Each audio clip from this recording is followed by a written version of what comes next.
என்னடா தூக்கம் வந்து நின்னுக்கிட்டே இருந்தானா இப்போ வருமா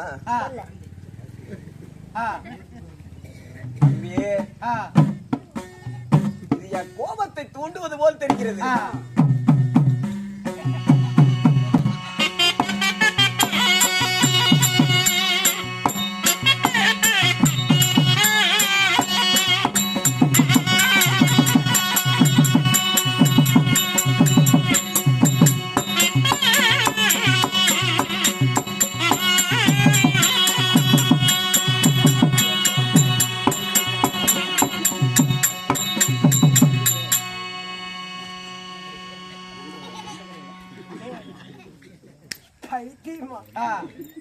ஏன்டாடி சாவடிக்கிறீங்க? எதுக்கிட்ட அப்படி வந்து மாறி அடிச்சுட்டு தெரியல. என்னடா இதெல்லாம்?